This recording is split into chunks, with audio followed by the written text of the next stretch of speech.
Good morning, everyone. Morning. We are, welcome. We've done 2 sessions on negotiation, so this is session 3. So I kind of feel, a little bad for some people who just came, Would you feel bad for them? Because, in sessions 1 and 2, we talked, we actually got to practice a few things, like you're a good candidate. Turn so everybody can see and give them one of the looks. Can you give them one of the looks? What? One of those looks that you learned in session 1. I don't remember. You don't remember the looks? Look, Christina can do the look. Christina wasn't even here. Look at that. She's going to do the look. I'm scared already. Sometimes in negotiation, so a lot of times in life, people don't even recognize that what they're doing is negotiating.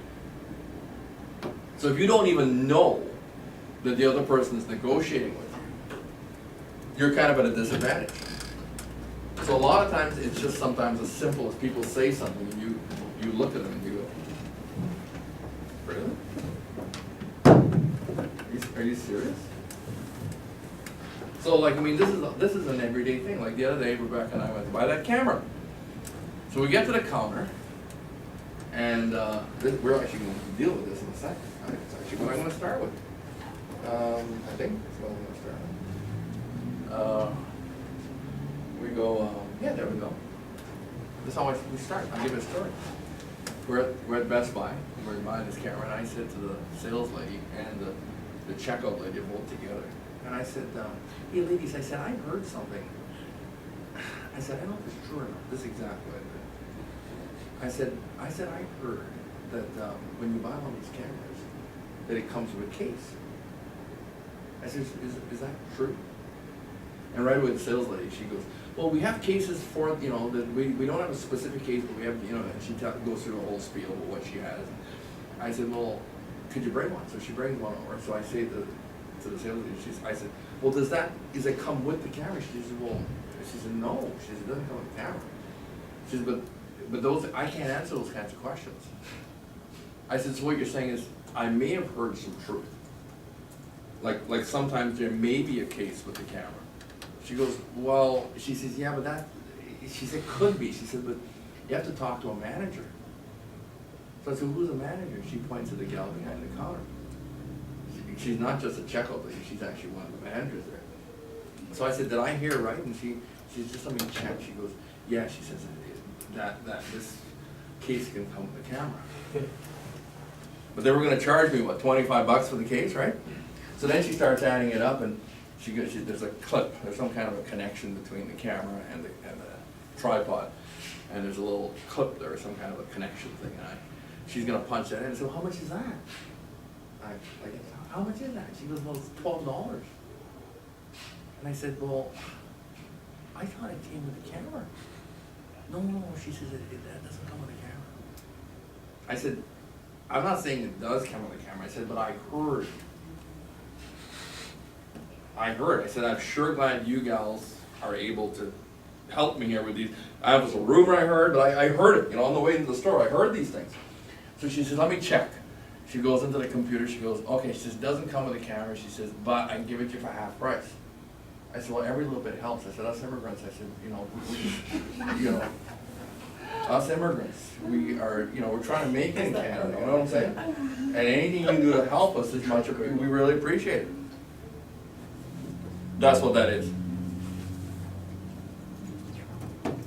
See, now she had no idea. She has no idea I was negotiating with her. And I gotta tell you that I see this day in, day out for years. People have no idea. So earlier on, I made some faces that I was hoping that you would, and Christina's seen a few faces, right, Christina? Yeah. She's seen a few faces because she's been around for a while. But if you don't learn the faces, see, does everybody look in the mirror in the morning? Like, you comb your hair and makeup or shave, the guys shave and the women put makeup on, right? That's the time to practice those faces. Because if you can't do it to yourself in the mirror, you're not going to be able to do it. Like, if you look at yourself in the mirror, you can't go.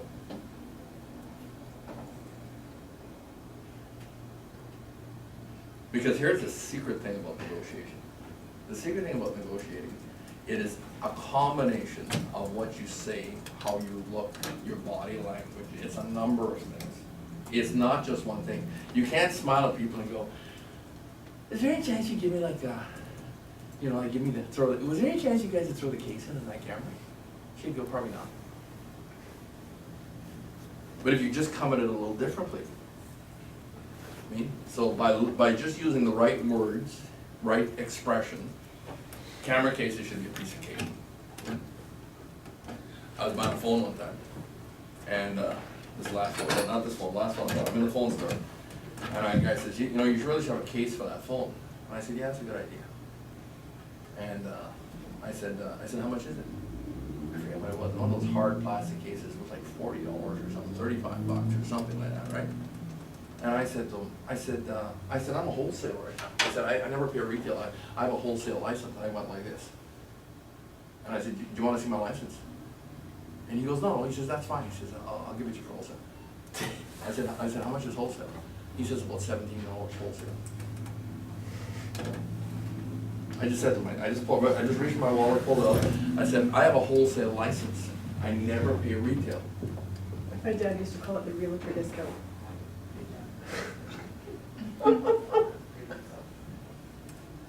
What do you think? What do you think I was getting in my wallet? If he asked to see my license, what do you think I was getting? I knew he wasn't gonna ask. I knew he wouldn't ask. But if he asked me for what I had, what license, where was he says, can I see the license? I would have just pulled it out and I'd said, there it is right there. There's right there. I said, there's all the fine print. Do you want to read do you want a copy of that?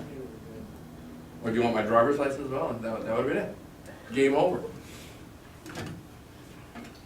So imagine if you learn all these things, learn the facial expressions, and the first one we're starting with today, it's, how about this? You gotta learn something, but you don't have to learn anything I tell you. You can just make it up. So that's what that is. Just make it up. So any solution, any idea, anything you want to get done, just make it up. Now, earlier on, as you're, if you're going to do this, the basic underlying principle that you got to work with is you must understand the fear of loss. You must understand that nobody in the world. I had this conversation like this yesterday with somebody who's from China. And she's going through, and she goes, Ray, she says, you can't say that to Chinese people. She says, Chinese people, she's telling me, she goes, Ray, that doesn't work with Chinese people. I said, hang on a second. I said, help me. So, Chinese people look different than white people, Indian people, black people, whatever. But if I peel the skin back and looked inside their brain, is there any difference? Is there like a Chinese brain? You know, like if you were to look at a brain under a microscope, you had it here. Can a scientist tell whether, oh, that's a Chinese brain? Look at it. It's yellow. Well, there's an African brain. The sucker's black. You know, like it's just black. You know, on the outside we can tell a difference, but on the inside, can we tell a difference? So I asked her this question. I said, so are you telling me the Chinese people don't mind if they lose something they wanted? No, they would mind. I said, well, then what are you telling me? It was one of our realtors. I was helping to put a deal together, and I said that this is a typical thing for realtors. So here's a little freak for you. Typical thing for realtors, especially if you're working with buyers. If you don't know how to negotiate, the buyers will run you into the ground, and you only have so much energy. So you'll show them a bunch of homes. Like she had actually showed them homes for 2 days over the holiday weekend. I think she showed them like 14 or 15 homes. And they found the home they wanted. The wife's ready to buy it, the husband's being a macho man. You know, typical husband. Now, he's Chinese. Now, could you believe a Chinese guy is going to be like a macho man, like a redneck from Alberta? Could you believe that? That's unbelievable. You would think he went and studied in Alberta for a while or something, right? No, his wife wants to buy the house, he's going to think about it. And I said to her, there's a standard way of dealing with this. I said, standard way, you got to learn it. I said, folks, no problem. Actually, I used to have another card. So I used to have two sets. I always have had several sets of cards. I got cards for different things. So So I have cards for buyers, cards for sellers. So when I'm showing homes, it's not the same cards I use with my sellers. On the back of my cards when I'm acting as a buyer's agent, on the back of my card I used to have for years and years a slogan that said this: some people are waiting to buy real estate. Some people are waiting to buy real estate, comma. Other people are buying real estate and waiting. So when they would say, Ray, can we think about this overnight and we'll talk in the morning? I said, absolutely, no problem. I said, here's my card, and I'd hand it to them with that slogan up. And they'd grab the card and they'd look at it, and they'd go, Ray, what does that mean? Invariably, I said, no, I said, it just means what it says. I said, some people like you are waiting to make a decision about buying real estate.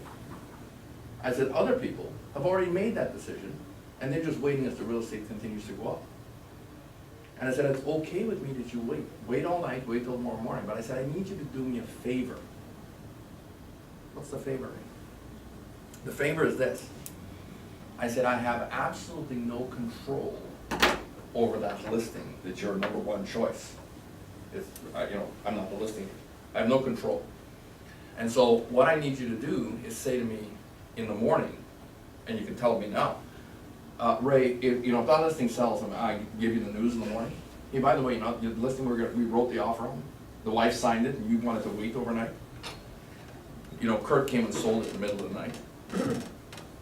Matter of fact, you'd be surprised how many deals we do in the middle of the night. Once you get into the business, you'll find out we do deals from 9 o'clock till midnight.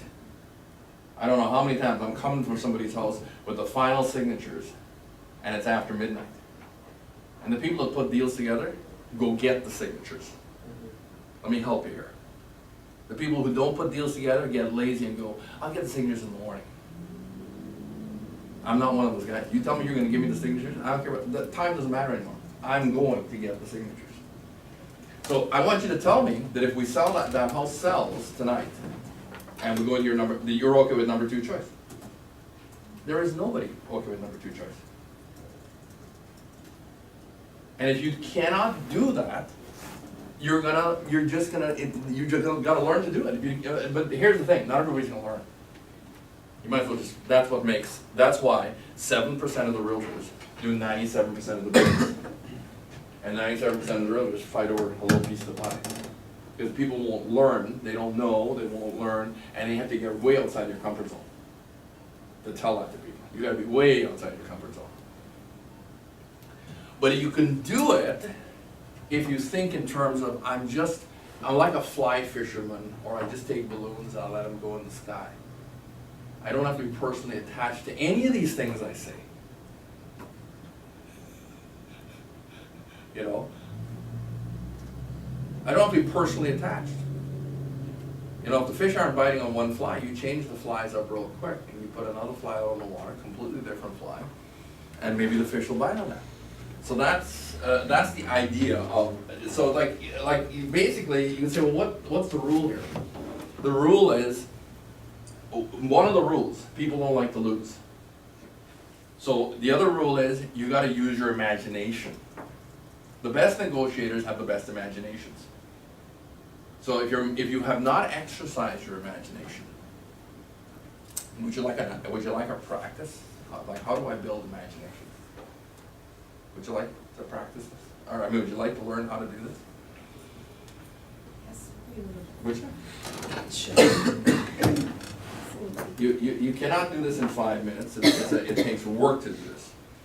But you should have a book where you keep your work in. Don't work on pieces of paper. Get a book or a file. Digital world, get a file. You can't work this in your hand. You can't work on a little piece of paper and then, where's my little piece of paper? You need a book for this. So in the book, you pick a number, a big number of money, and write it at the top of the page. So as big a number as you can think, realistically. For some people the number's only going to be 100,000. For some people it could be $1 million or $500,000. Then what you do is, whatever that number is, work your way through line by line by line, and spend the money. So for instance, if I gave you $1 million, what's the first thing you do? Like I say, go spend. What would you buy? What would you leave here and go buy? Buy I said, you gotta make your first purchase by 10 o'clock.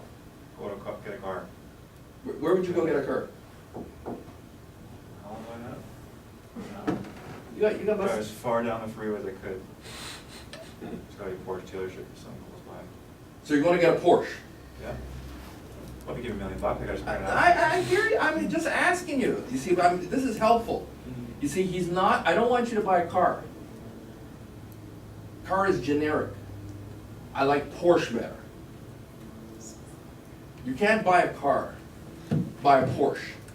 You see what I'm saying? Because how much is that Porsche? 125.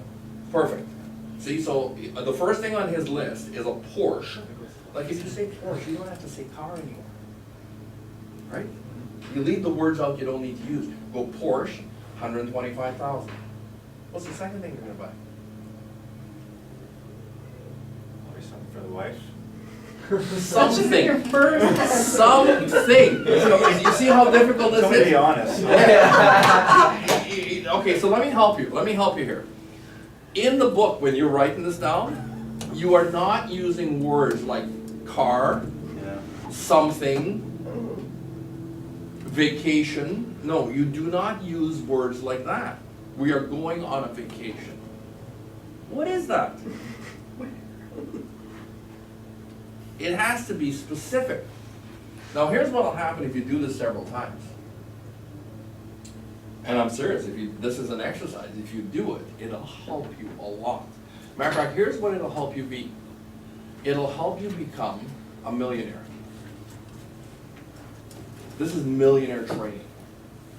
And it'll help you become a better communicator, a better negotiator, and it'll stretch your imagination. And that's what people need to do. If you went through the school system, one of the purposes of the school system is to shrink your imagination. That's what you go to school for. You go to school so you lose the gifts that God gave you, like imagination. You get out of school, well, if you could preserve it through school. See, when I was in school, I sat in the back corner near the window. When the teacher was talking, I was looking out the window trying to imagine things. See, and so I was lucky. I made it through school. I just studied the night before passing the exam and whatever, but I made it through school and didn't lose my imagination. Then I could just keep imagining and imagining and imagining. So when somebody gave, if I had $1 million, now here's one of the things you're gonna find out. Imagine spending $1 million on paper, which you could do. I know you could do it. I know you can do it. But then after you're done, I want you to look at it. And I want you to ask yourself, okay, all the things I bought on a piece of paper, I want you to ask yourself questions. How much of that will produce a monthly income for you? See, now the people who win lotteries, they haven't practiced this, haven't got a clue. And that's why when they spend the money, they spend it all on things that will not produce income for themselves. And so they're poor or in debt within 3 years. Because nothing that they bought was an asset. Just about everything they bought was a liability. And if you spent all the money, right? Let's just say you spent You it all. gave me an hour. I can't buy a house in an hour. You buy stocks in I could it. hook you up with room sure. I can give you a half a dozen names. On the way home, I'm thinking about what I could buy. Actually, most of the time people buy houses, it's liabilities. There's a little thought for you. Houses are mostly liabilities. Houses are not mostly assets, they're mostly liabilities, for most people. If it doesn't produce income, it's a liability. Actually, one of the rules, there's a book that everybody should read. It's called The Richest Man in Babylon. If you read The Richest Man in Babylon, it'll help you become rich. Because in The Richest Man in Babylon, he'll tell you that if your house needs to be a place that earns income, make of your dwelling place a place that earns income. Most people, their dwelling place doesn't earn income, so it's a liability, not an asset. Okay. Come up with ideas that will lead to closing your negotiation. That's all that is, trial balloon. Does that help? I mean, I didn't think about the case when I got to the checkout of the camera, but I do know that I know how to negotiate. So, I mean, why would I spend $25 for the camera case when they're gonna give it to me? Just by asking, right? Just by asking. So, are we ready? So, you know, so one of these things that you gotta ask is what if questions. What if questions? Well, what if this house that we wrote the offer on isn't here in the morning? Are you guys okay with that? So all kinds of what if questions. So matter of fact, I'm gonna tell you this, that one of the best ways to learn, for me, I don't think everybody's different, but I always like to use 3x5 cards. And so when I say what if questions, get a 3x5 card and write every what if question you could think of. For buyers, for sellers, for, you know, anybody. So for instance, when I'm with a seller and he says, well, Ray, can we try, I know you told me market value is 500. Can we try 550? Because my barber thinks that this house is worth 550. You know, my barber thinks it's worth 550. My buddies down at the golf course, they think it's worth 550. They think the market's going up. They think there's a whole bunch, you know, there's always somebody who's supposedly an expert that knows something. And so I always have a what if question. You better always have a what if question. So I usually say, well, what if somebody comes in from Calgary tonight, over the weekend? Because we have people coming in. I can guarantee you we have people coming in from, we always have people coming in from across the country because we're Remax. And we have offices all over the country. There's no other company in Canada that has the offices we have or the market share. And so that's a neat thing for us because there's always somebody sending somebody to see us. And when those guys come from Calgary for a weekend to buy a house here, they're not screwing around. They're not looking at for sale by owners. They're not looking at overpriced homes. They are just gonna look. They've only got a certain amount of time and they go, what do you want to look at that up? Ray, is that thing worth 550 or is that guy dreaming? He's dreaming. They're not stupid. Buyers are not stupid. The one thing you need to explain to sellers is that buyers are not stupid. They make the marketplace, not sellers. So I said, what if somebody comes from Calgary this weekend and you could have got 500 for this house, but your price is 550? Are you okay with that? That's just a what if question. What if this? What if that?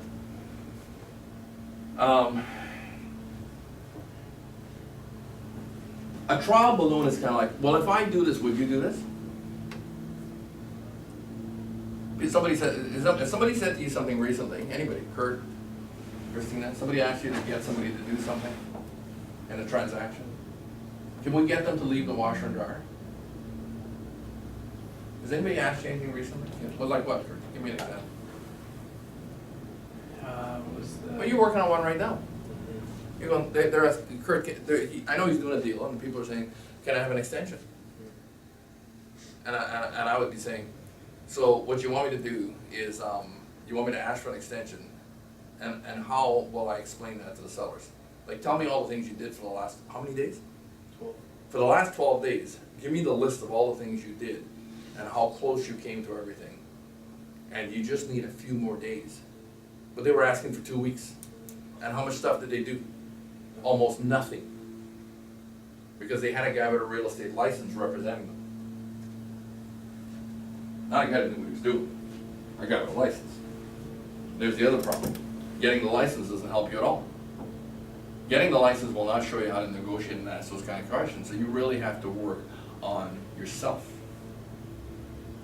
But I always say to people, well, if I get that for you, if I could do that, like if I could make that happen, would you do, and I've already thought of something that they should do.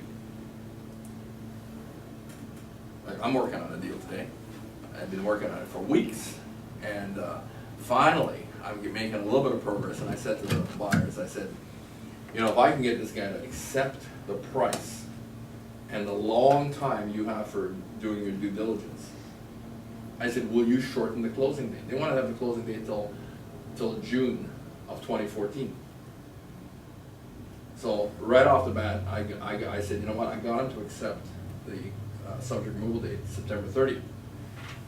So nothing's going to happen September 30th. And I said, but now, I said, the only way he's going to do that is if we bring the closing date back to April. So we tie the whole thing up for a year. And I said, the other thing we have to do is give him half the deposit in September. Give it to him. It's gone, $50,000. I'm going to collect $100,000 in deposits. I can give 50 to the seller, keep 50 in the trust account. If I get him to go till the end of September, will you do that? So we're going to see. I think they will. But it's always, if I, will you, if I, will you. Practice that. What if this?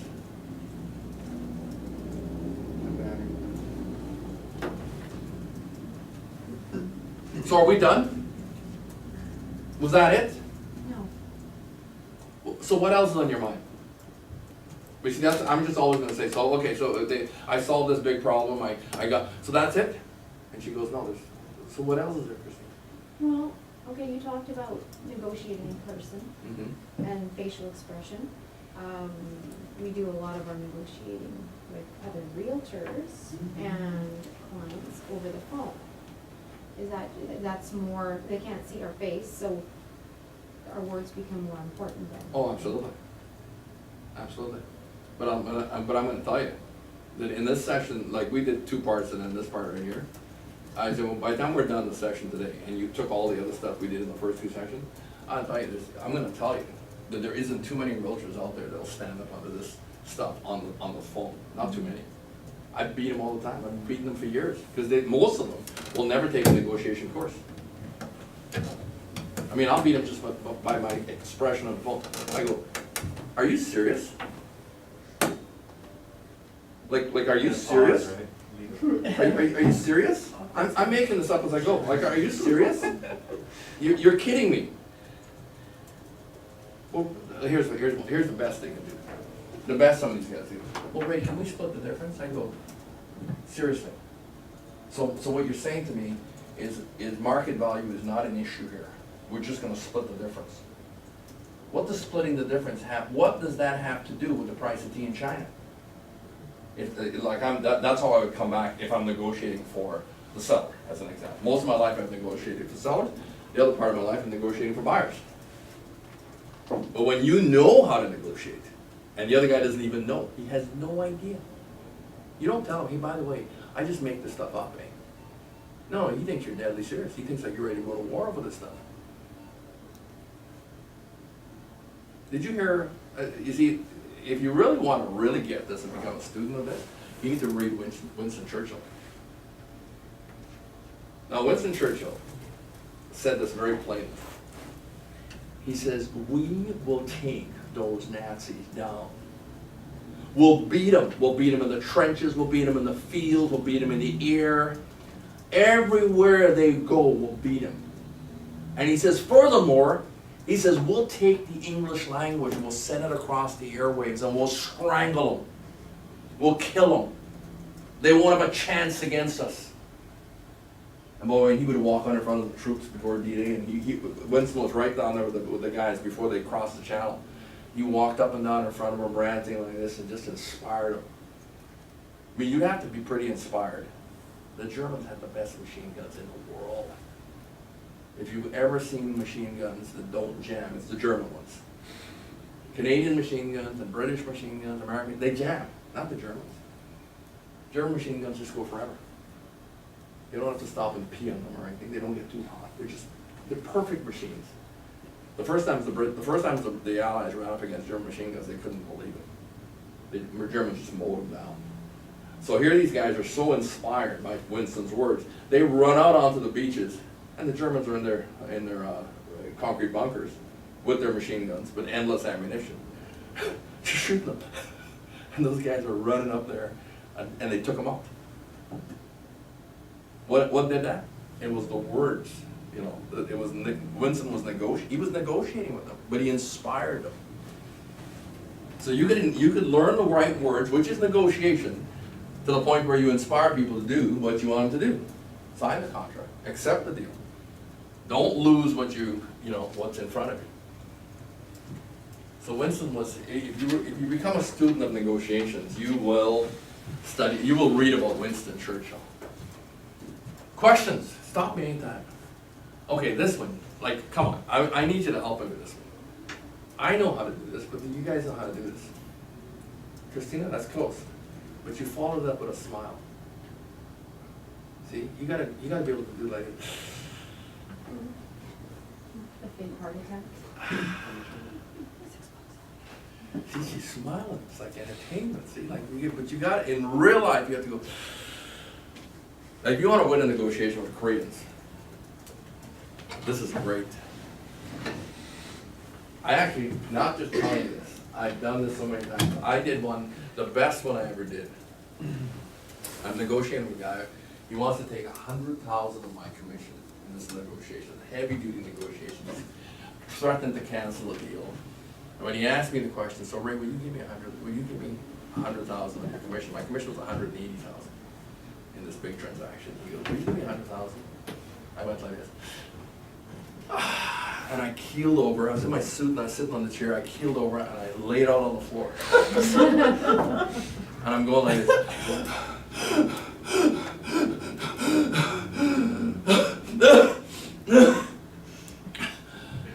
And I sit back down. His son jumps in and goes, are you okay? I said, could you get me a glass of water? This is for real. He gets me the water. Dad's like, are you okay? I said, barely. I said, but I said to me, Dad, I said, don't do that again. I said, please don't do that again. I said, my wife would kill me, my kids would kill me, I've got kids to feed, and you're asking for my commission? That was the beginning. I negotiated with this guy for 5 days, hour and a half a day for 5 days. So what would happen after the first hour and a half, that happened the first day, after the first hour and a half, I had him so exhausted. He was just exhausted. He said, Ray, can you come back tomorrow? I said, absolutely. Absolutely, I'm back tomorrow. Another hour. Second day I walked in, he says, well, Ray, will you give me 50,000? So my little act made me 50 grand. I could have stopped it right there and said, okay, I'll give you 50 grand. You know, it was a deal. It was a big deal. I was making 180. And he wanted me to give him 100. Just by a little demonstration, I got him down to 50 grand. And I looked at him and I said, you don't understand, do you? So then I went to another tactic. I just beat him on one point after another. He was Korean, so I asked him, I said, have you been to North Korea? He goes, yeah. I said, well, anybody that's been to North Korea knows the people that run North Korea are morons, idiots. They're butchers. And what they've done to their own people, you know, they make all these threats. I don't think they won't do it. They've done it to their own people. Like in North Korea, they've gone around and killed all the good moms and dads and left the kids. If you want to see orphans, you go to North Korea. There's orphans, there's street kids that live on the street. They have no parents. North Korea killed the parents. So I asked this guy, I said, so you've been to North Korea and seen the orphans? He goes, yeah. I said, how many of those orphans do you support? You're a wealthy guy. This guy's a multi-millionaire. He's asking me for my commission. I said, how many orphans do you support? He goes, I don't support any orphans. I said, well, that's good. I said, because I came today with a word from the orphans. There's no smile on my face. I'm giving him a look. This is the Afghan. In my genes, I have Afghani blood. See, so I give him the Afghan look. I just stare him down. I said, you're telling me you don't support the orphans? I said, good. I said, I came here today with a message from the orphans. He's looking at me. I said, the message was, I said, Ray, money that you're going to send to us to help us out, do not give it to those rich South Koreans. And I'm just looking at him. I said, so that's the message I have from the orphans. I said, do you have any other questions? He says, Ray, he says, can you come back tomorrow? I said, absolutely. I said, I'll be back tomorrow. I'm thinking to myself, I'll be back tomorrow, I'll be meaner, I'll have sharper nails, and I'll take you down. So I walk in the door the next day, he goes, Ray, will you give me 20 grand? He went from 100 down to 20. I said, no. We just kept on going. And of course, the first day he said, will you give me 100 grand? I said, hang on a second. He said, if you don't give me 100 grand, he said, I'm going to collapse the deal. I said, no problem. So I reached in to I came with one of those collapse forms from the board deal. I said, here. I said, that form's all filled out. I said, just sign on the bottom. I'll take your $100,000 deposit. You'll never see that again. And I said, the seller's lawyer will proceed to sue you. If that's what you want to do, go ahead. It's a free country. You can give up your 100 grand and you can put yourself in a position where you can get sued. But don't ask me for my commission. Like, and then what's his? Then the best he could say was, well, Ray, all the realtors I've ever dealt with before, they give me commission. And I'm thinking, That's because you dealt with people who, they don't have any respect for their own money. So I said, I'm not the rest of the realtors. Are you wishing that you'd done this deal with the rest of the realtors? Well, now he says I might be wishing that. I said, well, you wouldn't have, I said, if you dealt with the rest of the realtors, you wouldn't have this deal that I'm getting into. I sold him a very, very lucrative property in Alberta. And he wouldn't have had hides nor hair of it because I had so many people who wanted to buy the property, but he was the first one to the table, so I put the deal together. In the end, we closed the deal. But my seller, okay, we got there to close the deal. This guy, my seller couldn't negotiate like me. He was just brutal. Screaming, I was brutal to my seller. My seller was just like, right, make this go away. I can't believe, you know, because what happens when you sell a hotel, it's not a clean deal. You're negotiating right to the last minute. The deal, the money's in the lawyer's office, but we still have to write one last check for the inventory. So it's very complicated.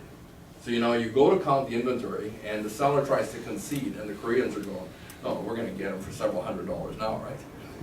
You should have seen the standouts we had. We had one, my guy stomped out and he just walked out and he sat outside in his chair and it's like the whole thing's gonna fall apart at the seams. All a show. It's all a show. You just have to learn. But see, whenever they say anything, you gotta learn how to wince.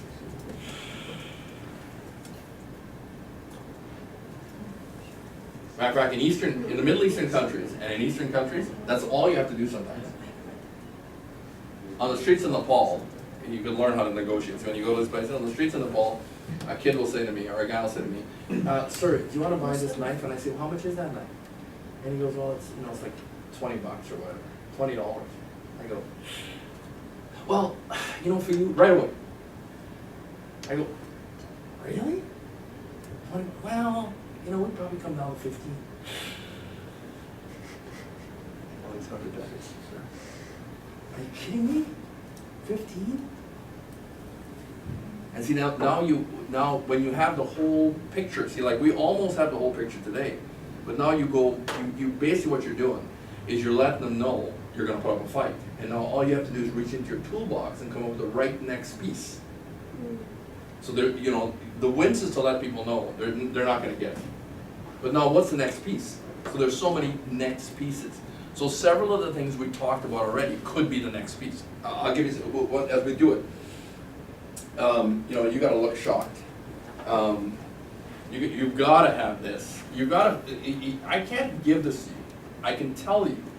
You have to have the most disbelieving look and keep your mouth shut. This is mirror practice time. So you have to come up with your best look. I mean, I can give you my best look, but are you kidding me? And I can hold that all day. Don't think I can't. I can hold it all day. I don't have to smile at all. See, what's going to happen, young Andreas, is you're going to try to do that, and then you're going to crack a smile. And the moment you crack the smile, you're finished. Because the guy never thought you were serious in the first place. So you can't get those expressions going unless you practice them. They will not teach you this in the course. This is how you make money. Shock, disbelief. See, this is great in Canada, United States, England, Western countries. This is great. People already wake up in the morning, go about their business thinking that there's certain things that are normal. And when you suggest that what they're suggesting is not normal, who wants to be odd? Who wants to be a misfit? Who wants to be off track? And I go, are you kidding? Are you kidding? Like, here's one of them. I get this quite often. I was working with some bars the other day. They asked me, what question did they ask? I haven't heard from. They're all got the same 5 questions. So Ray, do you think that the builders will negotiate on these prices for the new condos? And I said usually not. Oh. We have another question. Do the builders usually negotiate much on it? So why screw around? Just go no. And I go like, why did you hear that they would? No, we didn't hear that. We just wondered. No, they never do that. And if you want an explanation, and if they're really dumb, then I can follow that up with all kinds of stuff. I said, do you realize what it costs to bring a product to marketplace? I said, they buy the land, they buy all the building materials, these guys work for the, they got a profit margin in there. But I said, they can't continue to build homes for the next group of people next year if they don't make any profit this year. So I said, yes, they're gonna make some profit, we can't take it away from them, you understand that? And you understand what I'm saying? Like, yes, you're gonna buy it for fair market value, but you don't have to pay this price. Like we could get you something that's not as good a shape and beat up and 10 years old or 20 years old, you could buy something for less. Is that what you wanna do? Oh no, I wanna buy new at the old price. Everybody does. But that doesn't happen. So just, you kinda have to explain to people what's normal, what's not normal. Okay. Question? Let me see your best, okay. What I've been thinking about since the last meeting is, it is different, like, you're a seasoned guy, right? So when you talk to, I'm not getting, can you let me finish? Sure. Yeah. You're doing this negotiation thing, I don't like it. It's different when, like, the newer realtors are kind of asking people for business, right? Like, can you, hey, let's list your home, or let's do this, or hey, how about I show you homes? Okay, sure.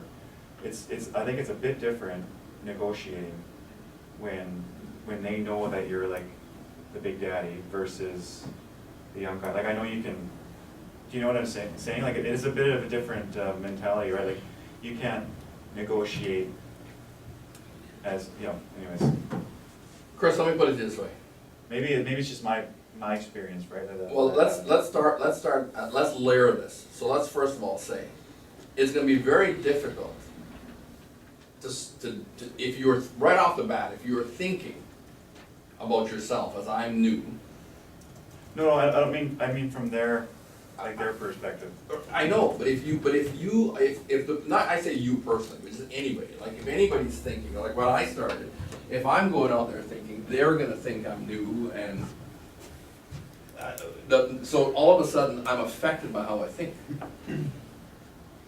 In other words, if what they're thinking affects me, then it affects me. So part of the learning curve, they're gonna think that. There's no question about that. They're gonna be thinking, this guy's new, he doesn't know what he's doing. Or maybe not new, but he's approached us, right? Like, Right. it's different where, Right. where if you're a seasoned guy, your clients are approaching you, but if you're not seasoned, then you're approaching clients. Like, it's a different. But the thing is, Right. but keep this in mind, that we are always in a sales environment. In a sales environment, we are always approaching people.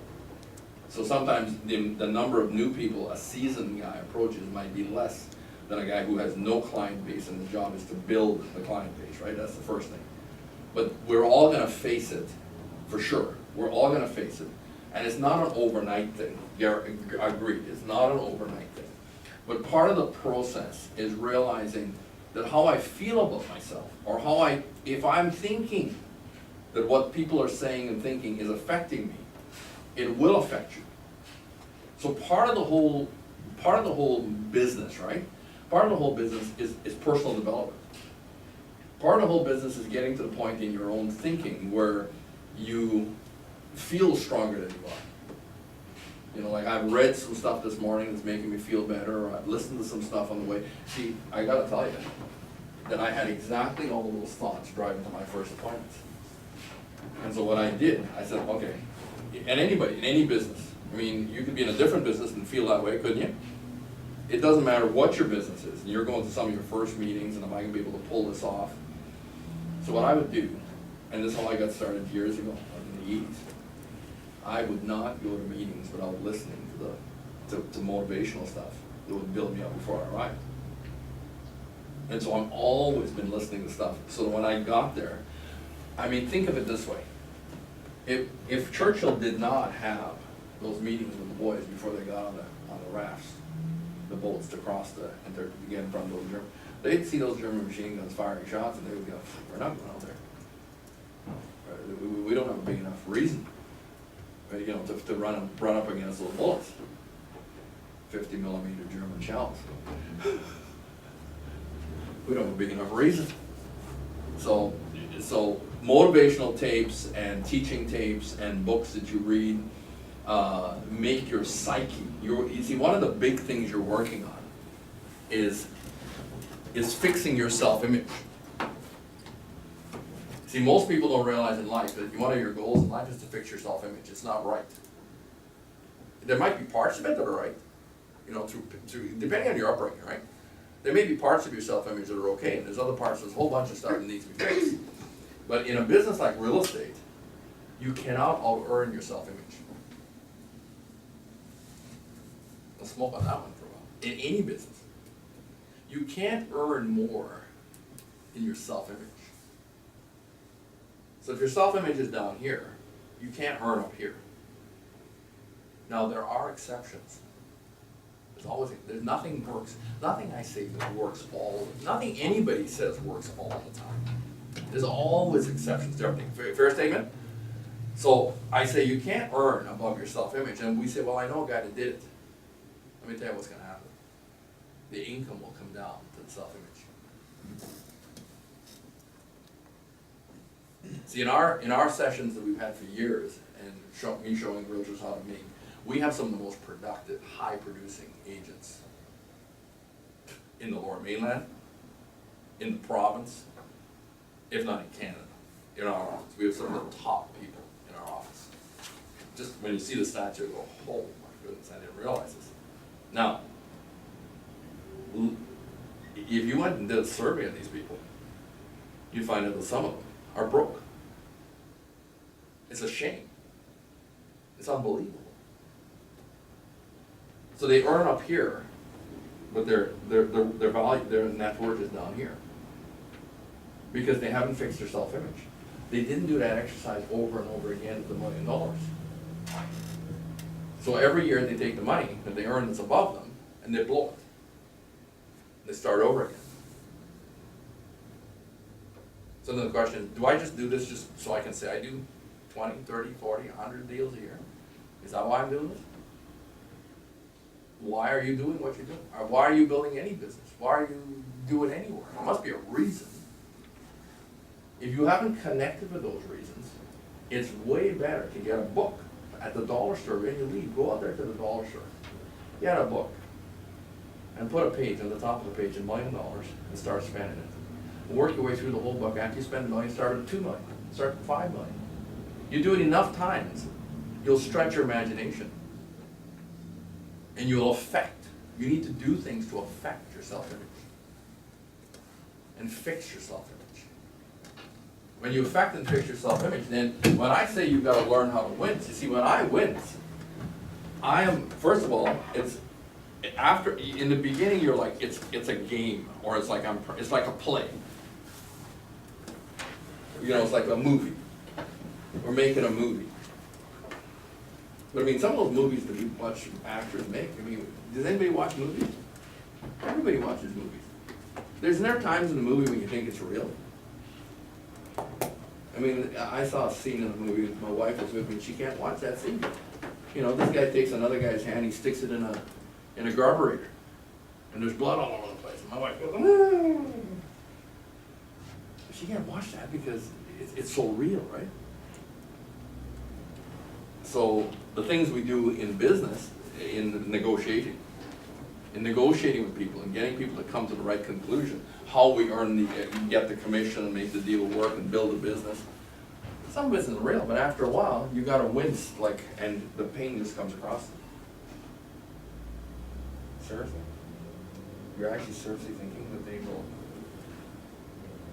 I get this all the time, and you'll get it. Ray, can we write the offer way down here, this low price? I said, absolutely. I can do anything. I said, what I need to know is if you want to buy it at the lowest possible price or the highest possible price. Well, no, we want to buy it at the lowest possible price. Great. I said, so your tactic is, so let's get the seller so incensed at us. That's what you guys want to do. You want to get the seller so mad that if there was a price he would sell that was lower than the asking price, he will find somebody else to do it, not you. If that's your goal, I'll help you. You might as well learn to describe everything the way it's going to be, or could be, to all the people that you're working with. So Mr. Shelley, yes, I could put the house on at that price, but what I need you to tell me is that if we missed a buyer that would have bought it at this price, which is market value, You know, we missed that guy, you're okay with that? And by the way, just so you know, we're only selling about 10 out of every 100 homes. So one of the ones we sell that we missed here, we might wait for another 6-8 months to find another person that would buy it at the right price. So I appreciate you wanting to speculate, but I need you to let me off the hook.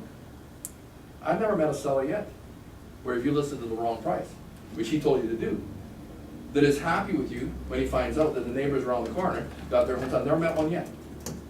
Well, those people, they came and looked at our house and they bought the other one. Yes, they did. I'm so glad for them. Hallelujah. I never met one yet. They're always PO'd, so why not explain everything? That's all we're doing, is explain everything. By the way, you know, when you say, will they feel like I'm calling them up looking for business? How about if you learn how to call them up and make it all about them? For instance? So I phone people up and I say, or if I'm talking to people. See, I always put myself in a situation where it's a non-threatening way for me to talk to people. Yeah. But I'm talking to them, I say, whether I'm at their door or however I get to meet them, I say, so are you guys planning on living here forever? See, you know, like I start way down the road. See, I never ask people, are you thinking about selling your home? I ask them, are you thinking about living here forever? That's a whole different question. What do you mean forever? You plan on living here forever? I show up at people's doors a lot of times, say, hey, can I? And they talk to me. I might be there to invite them to an open house. I say, well, how long have you guys lived here? I go, 3 years. I say, oh, so you guys plan on living here forever? No. Really? Well, if you weren't living here, where would you live? And they tell me. I said, do you have a plan how to get there? And what kind of a plan do you have? And why would you want to live where? Like, why would you want, oh, yeah, they tell me all the reasons. It's all about that. So I said, do you have a plan how to get there? They don't. As you're currently receiving information from over there, so you know what's going on over there. No, they're not. I said, could I apply for the job? Absolutely. It's just a matter of how you come at it. Yeah, they've lowered their guard and. Yeah, exactly. Yeah, the only reason I brought that up, because I have 2 people who, potential clients, let's call them, and they both worked with other realtors in the past. That was before I got my license, right, so I never had a shop at anyways. But now, they're, in the next 6 months, they're planning a move, right? And I've talked to both of them just on the phone, and they said, oh, well, but we're already working with this other guy. But what are your rates? You know, that's, and at that point, how do I maneuver myself to, you know, like what you said, that would work. Right? Well, see, part of the question, see, you gotta understand as well, that when people are negotiating, they only have certain questions. They're limited, they're not in training class. They don't know all this stuff.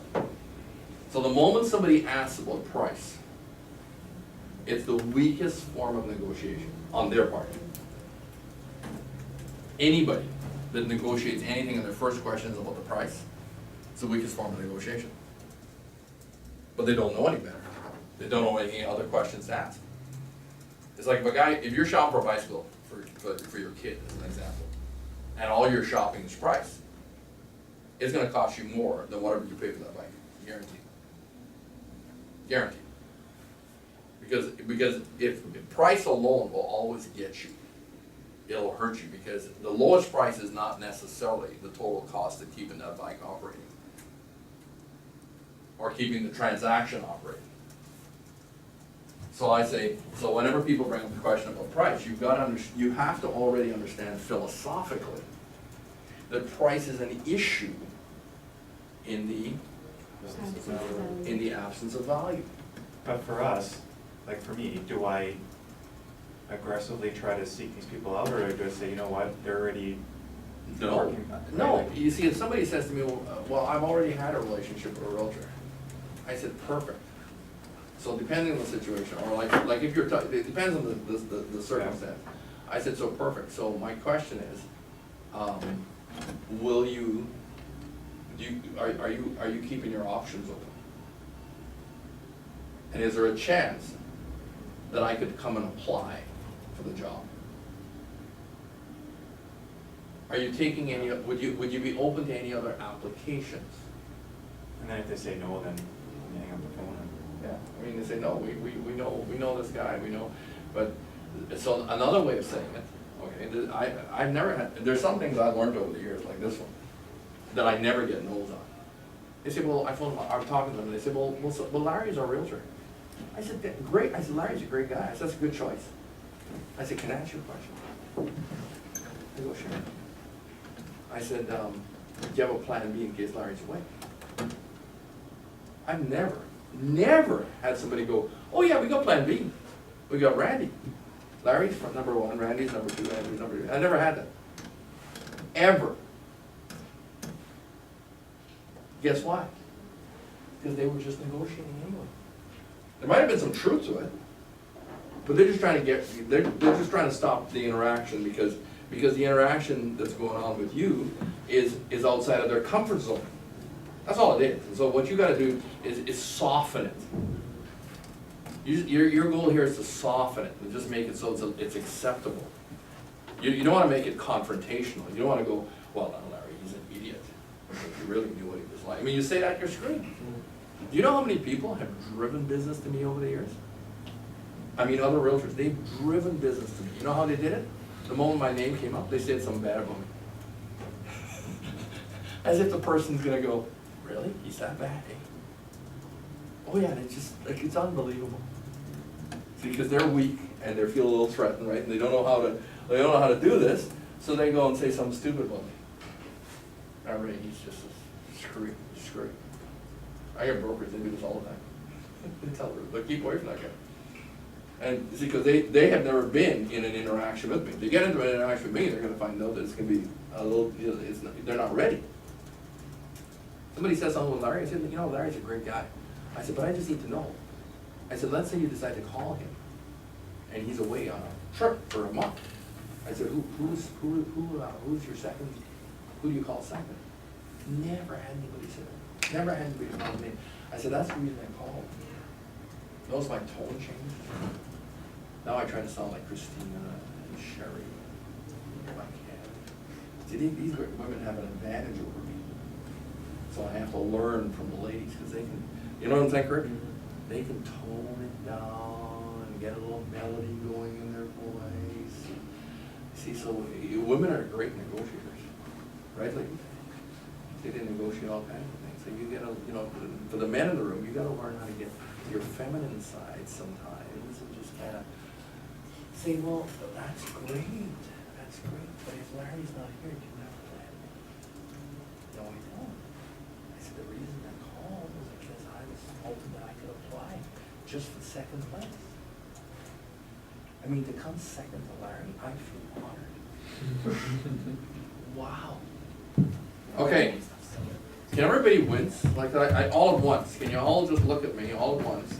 Give me your best wince before we move on. No, and hold it. You gotta give it to me and hold it. Let me. The one I always win. See, Brent's doing good. And Sherry's doing good. Andreas does good for a couple seconds. You did good for a few seconds. Mom's thinking this is entertainment. She's going like, what's this got to do with selling real estate? It's got everything to do with selling real estate. See, sometimes things are misunderstood over, you know, like for instance, in the early years of RE/MAX, 40 years ago when I started, they said, what does a balloon have to do with selling real estate? Well, today, I just sell real estate without a balloon. Great time.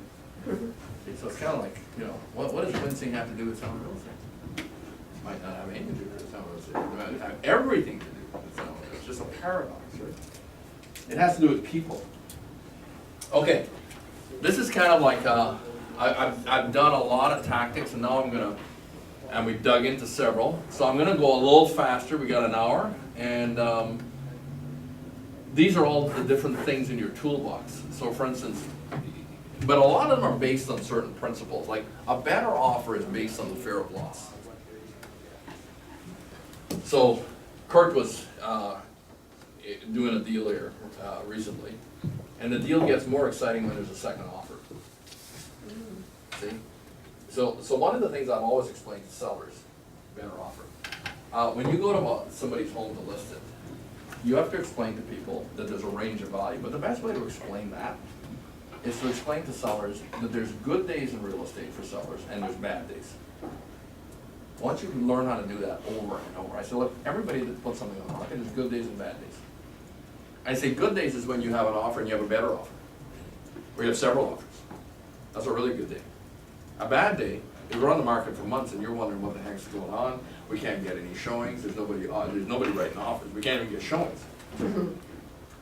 So I said you need to understand that there's more to go with that, but that's a negotiating tactic. In Kurt's case, it's a bit of a tactic. However, he hasn't got the second offer in his hand, but he's got a credible guy. See, that's another powerful thing. There's realtors who have no credibility, and there's realtors that have lots of credibility. People, it could be anywhere, but people destroy their own credibility by saying one thing and doing something else. But if you have built up credibility by saying something and doing it, saying something and doing it, when you say something, it means something, right? So, this is a tactic. Try this. There are definitely people that manipulate that. Like, I would never, in a negotiation, I would never say that I have another offer coming in unless I actually did. But obviously, there's people that do that all the time as Right. a negotiation tactic. Right, but then they lose credibility.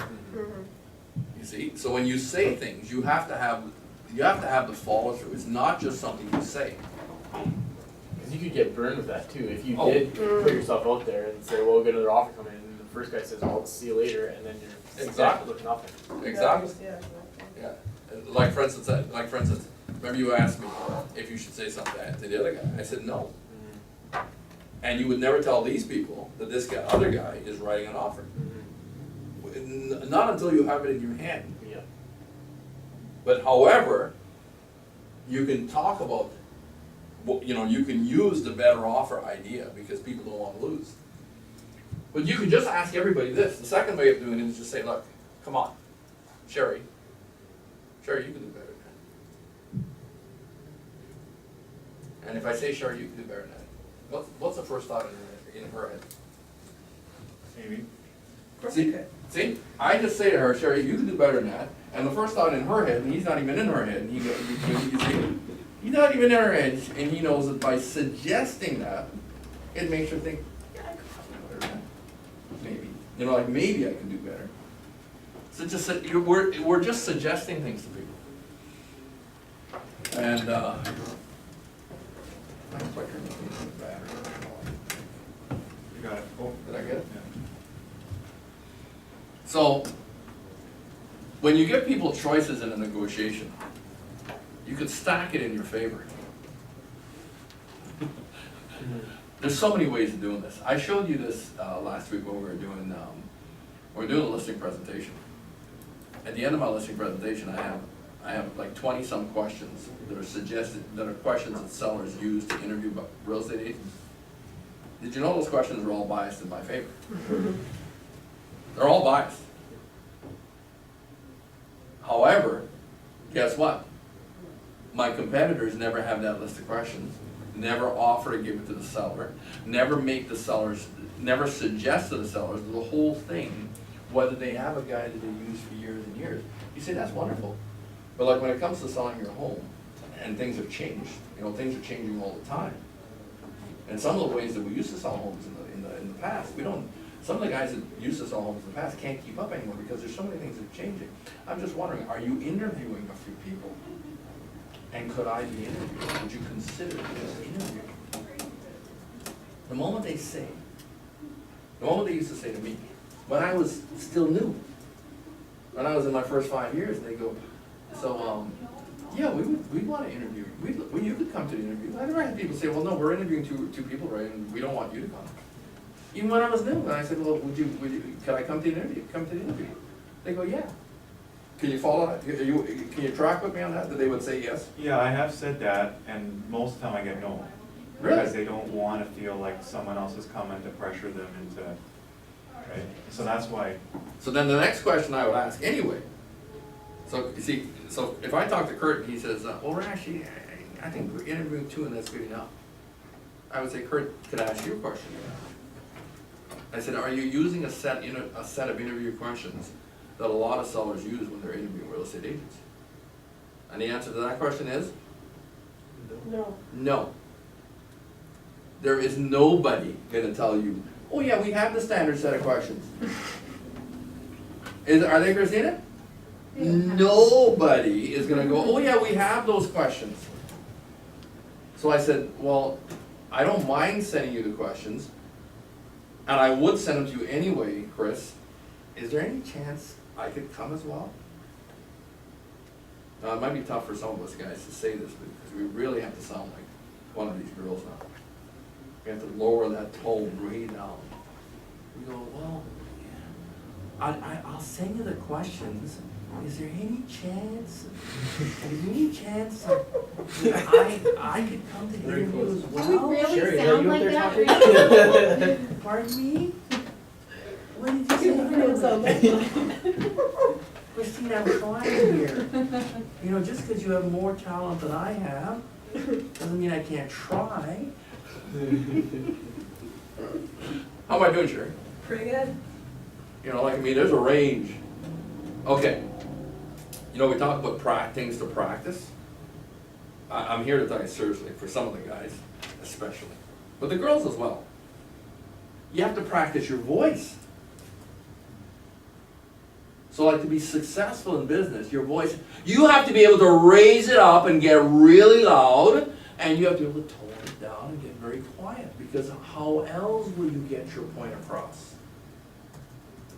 So one of the things we used to do years ago for practice, remember the list I gave you was a practice thing, to help you practice. I gave you several things to practice. I tell you, write 10 things down every day. That'll help you practice, training your brain. You want another one? We used to have this little phrase. I never said he stole the money. I never said he stole the money. 7 words. And you have to practice them, so they have 7 different meanings. I never said he stole the money. I never said he stole the money. I never said he stole the money. I never said he stole the money. I missed a few, but I mean, just, you know, I didn't do them all, but you gotta practice that. You see, I know some speakers that before they get on the platform to speak, they go to the bathroom, they stand in front of the mirror, glass of water, and they go, do, re, mi, fa, sol, la, ti, do. Because, you know, because they're gonna be speaking for an hour, they gotta make sure their whole voice, it's a physical thing, is, you know, it's practiced and exercised, so they don't just walk out cold. How much more having the words right, like if you're gonna be talking to people. So you gotta get all this stuff right. We do that for scripts too, in acting class. We do that for scripts in real estate. This is what we are actually, in our negotiating class, we're actually doing several things here. We're actually doing some script practicing of scripts and some scenarios. Okay, now, here's a good one. Whenever you can show you're the big fish, that's gonna help you sometimes. So like maybe when they've got this best family friend who's the realtor and they're not thinking about interviewing anybody else, and if you're able to find out who the best family friend is and he works for Mr. No Name Company, and if you work for the biggest company in the world, why not say, so you folks want to list your home and you don't want to have an international presence? You don't want your home, did you realize your listing in Abbotsford could be affected by stuff that goes on all across Canada and the world? Would you want to leverage that kind of stuff for the same, if the price was the same, would you want to have the greatest amount of exposure? All things being equal. Who's going to say, oh no, I want to have the price the same and get the least amount of benefits? Who says that? See, so when you can leverage this, you've gotta find nice ways to leverage that, right? You gotta know when people are bluffing you. You gotta know when people, here's one that agents buy all the time. Christina, we're not in a hurry to sell a house. And just so you know, we don't have to sell. Have you heard that one already? I hear that almost from everyone. We don't have to sell. So when they say that to me, I say, okay, so let me see if I've heard you clearly. Let me see what I've heard you clearly. What you're saying is you want to put the house on the market just so you can keep it ready, you can keep it looking tickety-boo, and then that's when I bring the list up and say, here's the list of all the things you gotta do. I want this one on your fridge. I want this one on your doorstep. I want this one in your mirror, your makeup mirror. I want these lists of all the things you gotta do to keep the lawn cut and pedicured. And I said, you wanna take the dog to the pound, you know, put them away for 3-4 months at a time. Well, so we can keep this house in a pristine condition and make it look its best, but we don't have to sell. You just wanna go through the exercise. Is that what you get? What are you saying to me? I'm not from this country and I just need to, you know, I just need to clear that up a little, because we don't have to sell. English is my second language, so what do you mean? Help me, I'm just trying to understand what you mean. I'll just about tell you, any bluff that people give you, call their bluff, in a nice way. In a nice way. I don't mean call them a liar, just say, really? So we're gonna go through this and this and this and all this, but we don't have to sell. Very soon people say, well, we wanna sell, but we don't have to sell. Well, why, I need to know, here's what I always tell them. I say, I can tell you this right now, folks. I can sell any home if I know that you wanna sell it, and we have good reasons. Then it's like, you know, if two of us agree to make this thing happen, it'll happen. I need your cooperation, I'll work my buns off, but I need to know that you actually wanna sell this for a certain reason. In other words, in a nice way, I'm gonna tell them, look, you BS your friends and I'll BS mine. But don't tell me you don't have to sell. Don't BS me. Don't tell me stuff like that. Tell me what the real reason is. There's a reason behind a bluff. There's always a reason. So now we gotta be skillful and find out what the reason is. And I'll tell you what the reasons are. 9 times out of 10, it's always finance. It's always money. It's always money. And because people have mismanaged their money. See, if you live in Canada, do you know what percentage of the population mismanages their money? What's your guess? Like, what percentage of the population mismanages money? 85%. You're so generous. 90. You're so nice. It's like over 92%. Mm-hmm. Ask any accountant, right? Mm-hmm. At 92% of the population mismanages their money. At least. At least. So then when you come to dealing with their biggest financial asset, their home, and all this equity that they might have, and they come up with all these things, you realize that they're under pressure. And they're gonna throw all these things out. And they're gonna say things that may not be true. Okay, let's move on. In the next half hour, we're gonna just crack through some things, like the Brooklyn optician. These are things that people have given names to. That's where people break things down into they price every little piece up. You know, if you went to Brooklyn and you went to get a set of, and work with the optician, he says, well, yeah, I mean, the reason this, you know, these lenses are this much and this frame is this much, and, you know, well, this is bad. This is bad, but it's true. So why do you think a call girl wants to get paid up front, or should want to get paid up front? She doesn't get burned. Well, I'm going to say it as nicely as possible. The value of the service diminishes after the service has been received.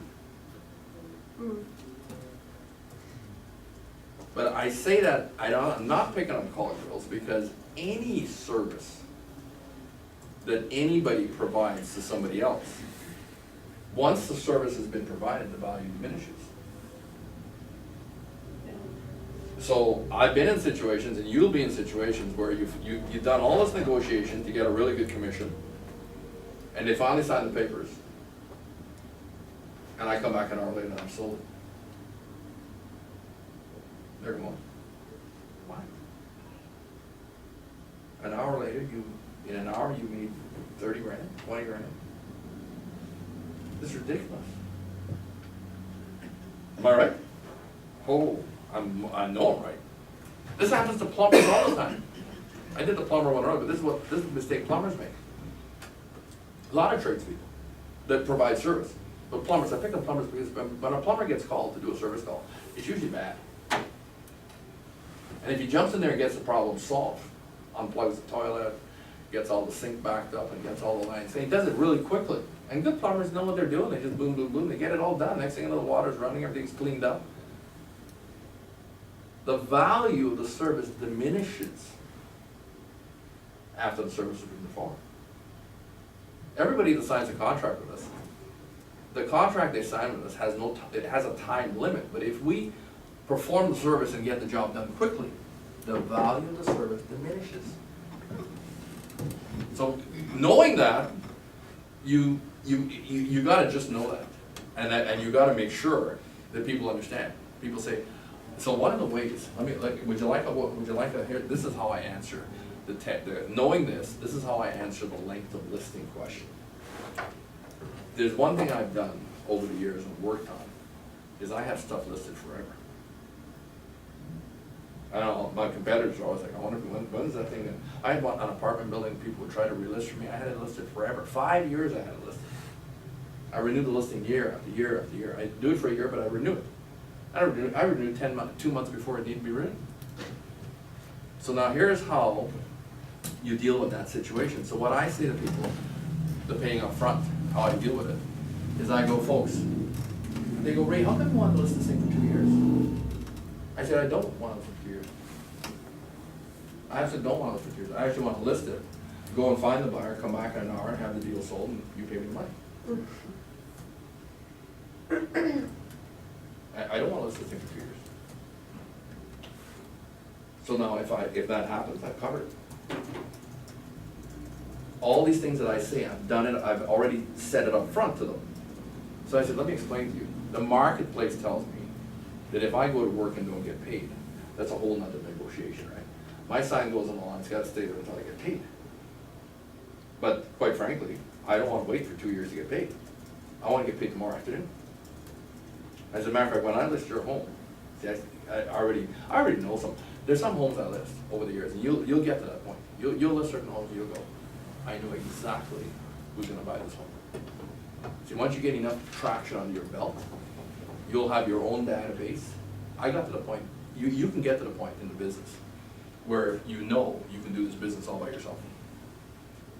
If you build if you build your database big enough, you can do this business all by yourself. Like you can list properties and find buyers for those properties and do it all by yourself. Then after a while you realize, you know what, I'm so good at this business, I can provide inventory for other people. Because if I do the right thing, I can just list stuff at the right price for the right amount of time, with the right amount of commission, and I can just do extra listings and provide inventory for other people, and then I just manage that. And then when you have the pipeline full and people phone you, you go through an interview process on the phone, and they play according to your rules. They don't want to play according to your rules, they want to show up and give you ID, and they don't want to do all this proper stuff, you know. They keep forgetting their ID in the car and all this kind of stuff. You just say, no, you just say, go away. Go, I only got so much time. This is how we do it. That's how we do it. You want to screw around with somebody, it's not me. That makes sense, Christine? So that's a great thing. Cards are on the table, which is that's a negotiating tactic. State your case. Maybe somebody does this to you, but state your case clearly. Get all your cards on the table. And okay, here's a great one. Kurt, Chris, Christina, Andreas. Remember the other day when I told you to take Randy with you? Mm. You get them so far, and all of a sudden, change on 'em. So you see, like, there's a lot of money on the table. That gal I was telling you about in Surrey who left $65,000 on the table, and she's worried about my office fees. She's worried about her office fees. She left 65 grand on the table. If she'd have taken me with her, I'd have won it for her. Come on. Anytime you get yourself in a bind, call me. I have people call me, so my wife goes, great, people call you till 11:30 at night sometimes? Yeah. If they're in the midst of a deal and they call me, and I'll help them with the deal. I get fired up, I get excited. Wow. Especially if you're working with us. I mean, if you're at some no-name company, we don't call them, you know what I'm saying? You paint an overly, do you know how to do this? Like, first of all, I said to you earlier today, you had to get the look. And then you have to be able to describe the look. So it's one thing to get that look of gloom. Andres, you're getting good. It's one thing to have that look where, are you serious? Do you really, you know? I always imagine things like, I can just imagine the look on Moses' face when he was thinking, those stupid Egyptians are gonna come in behind us. He must have had an inkling. You know, the Lord parted the water. They were crossing on dry ground. It wasn't an inch of water. See, most people don't misunderstand that miracle. Most people think, well, the wind blew, the water wasn't high, and it was just not much water. Well, how do you get drowned in that much water? Number one. But number two, it says in the scripture they crossed on dry land. So I can imagine Moses was just thinking, you know, geez, that big wall of water. Things are gonna be looking pretty bad here if you guys coming behind us. Because when the last Israelites stepped out of off the dry ground on the riverbed, it was dry ground. So, you know, paint, you gotta learn to paint a pretty dry picture. If you're done negotiating, you know, like if you're going back and forth, there comes a time where you say, you know what, there isn't anything left. I was negotiating a deal once, and with Randy. Randy was representing the buyer, I was representing the seller. I mean, Randy was representing the seller, I was representing the buyer. And Randy came back to me and he says, Ray, the guy was a doctor. So you know, like you told, Rebecca said I can't pick on certain people, can't pick on certain races, and then she didn't tell me I couldn't pick on certain professions. So I gotta tell you, when I'm dealing with certain people like doctors or lawyers, I am extra hard on them. Because I figure they can handle it. Mhm. I figure they can handle it. I took this doctor right to the wall, and Randy came to me and Ray says, the doc is beat. He says, that's it, he's finished. You can't go anymore. And of course, my whole attitude was, I don't care if we get them. My buyer doesn't care if we get it. Turns out my buyer was my wife. And I was acting on her behalf. I didn't care whether we bought it or not. I already had a house someplace else. I didn't care if we buy this house. If we buy this house, it's gonna be at a really good price. So we took him down. So, you know, then, you know, the other, you know, if somebody comes to you, it's a tactic. I stopped when he said I got nothing left. You might have had a little bit more, but you see, Randy used that on me. So some of these things can be used back and forth on you. Randy stopped me. He says, Ray, that's it. I'm not saying I won. I'm just saying that's the tactic Randy used on me. Randy said, Ray, that's it. He's done. He's finished. How do I know he's finished? He might not. If your dad was there, he'd probably take him down a little bit more further. Oh, yeah. Yeah. You see, I was nice. I said, okay, I believed Randy. Andreas, senior, would have just, he's from the old country. You know, from Kazakhstan, they can take him right down. Okay, people, I watch this being happening to people all the time. See, people from other countries, if you don't stop them, you don't stop them pretty quick, and you give into this, they got something else they're gonna add on to it. So it's a tactic, okay? Okay, this is a great thing. Everybody has a standard And if you can kind of help them believe that there's a certain standard, well, it's only fair. Yeah, they go, yeah, it's only fair, if we did this, if they did this, we should do this. Who made that up? We make it up as we go. We make it up as we go, because people want to be accepted, right? They want to be accepted. Here's a great one. I watch this get used against people all the time. Ray, we've only got till Friday, or the one they're using on you. Can you give us an extension? First of all, can we have an extension to April 15th? And now they're down to like, can we have a 1-day extension? I knew it was just a tactic. They're just negotiating. Just negotiating. They go from 15 days or from 12 days down to 1 day in less than a day. Between, he's telling me what this thing he's doing. And they just completely went from 12 days down to less than a day. And they're just negotiating. But if they say they're doing it, well, I want to see, we want to see a copy instantly. We want to see a scanned copy of the $20,000 deposit. We want to see that. Okay. So the faking is just another. It's just something that happens all the time. Try to make somebody believe something, but yet it's not true. This is awesome. This is awesome. There's certain people, certain cultures, where they want to be famous. Their whole goal in life is to be famous. I've had people in my vehicle, and I just ask them this question. I say, what will the people you work with, or your family think if you bought this house? The deal's, the moment I ask that question, and they can think of what people they know will think and say about them if they bought this place. It's game over. Game over. I don't know where she's sending all these things out, so I gotta be careful. Because I've done some deals recently, just recently. And I just asked this question. I said, so in the work that you're doing, will it enhance what you're doing if you live here?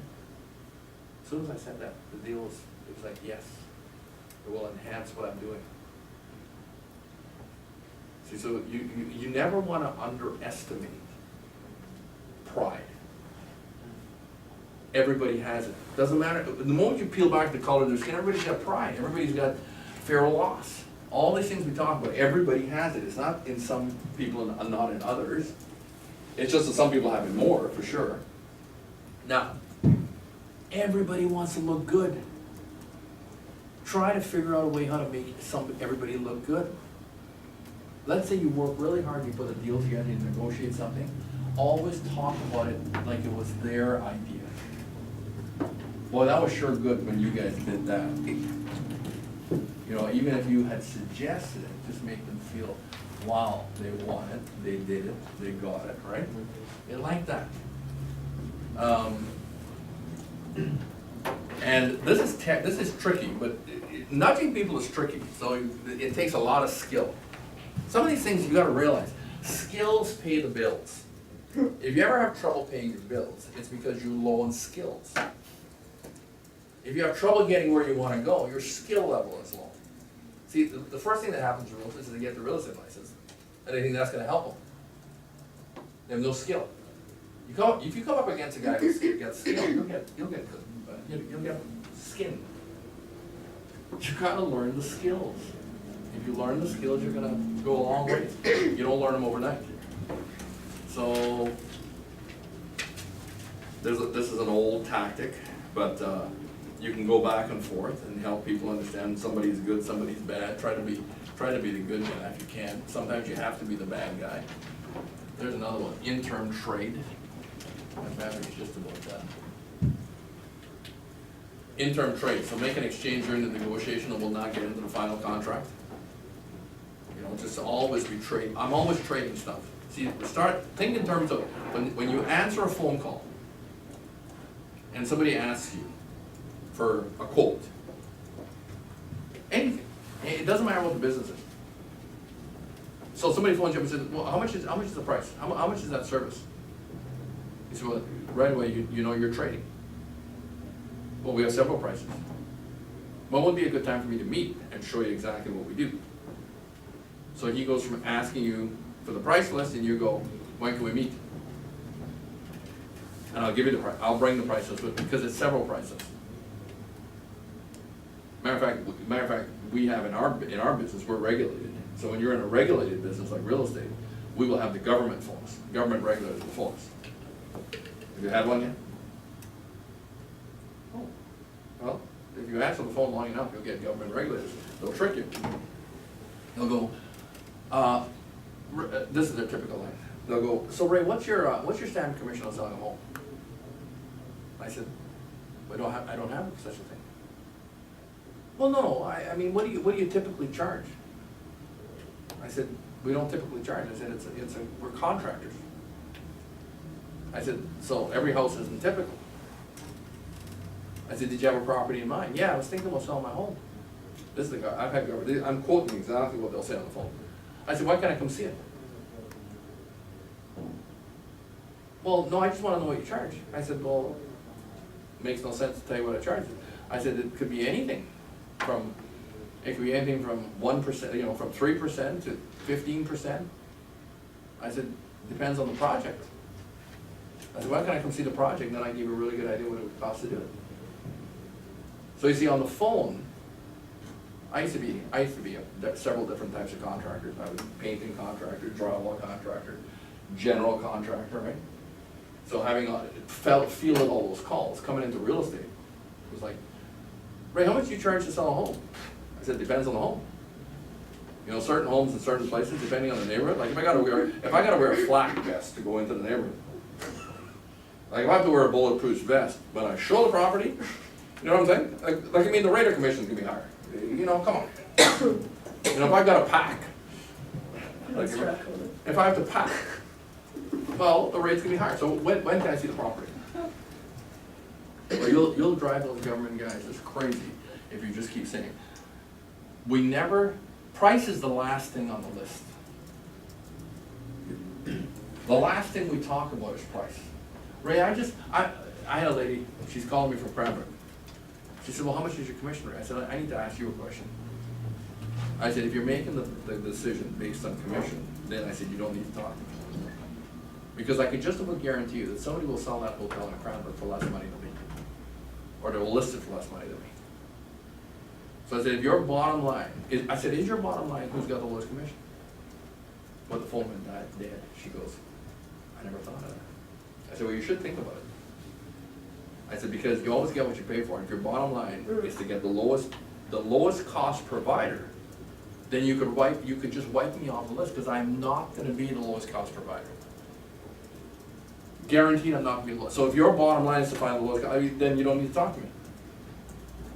I said, but if you have something in mind and you're hoping to accomplish something and you're looking for the right person to help you accomplish it, then I would come and talk to you, as long as you tell me that price isn't the bottom line. And then I said, I'm gonna tell you, chances are I will be the highest provider.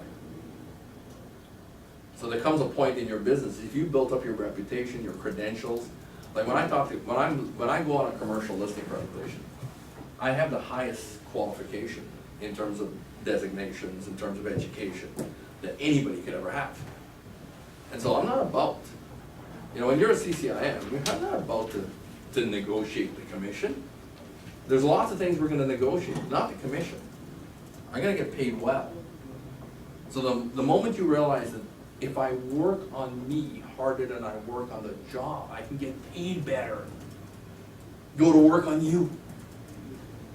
The moment you realize that you go to work on you, because now if you go to work on you, you can't do good if you don't feel good. Pretty hard to do good if you don't feel good. So you gotta feel good about you. And you can't feel good about you if you don't work on you. Put stuff into you every morning, every night, all through the day, put stuff in you. So when you show up, you're not showing up by yourself. You know what, Dave, people think about David and Goliath, they think, unbelievable. But he didn't just show up. That wasn't his first day on the job. He was on the job killing, squirrels and little rodents or little wolves or little coyotes, or little foxes that were bothering the sheep.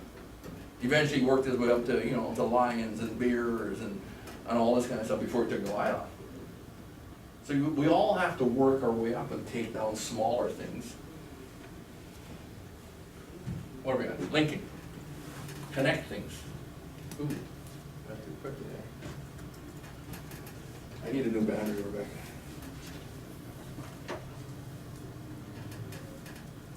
There we go. Connect belief and cost, strong and weak. Benefit and cost. Connect. So the negotiating tactic is linking, connect things. Somebody asks something, it's connected to something else. They say, Ray, how much is price? I said, price has got a direct correlation to the benefits.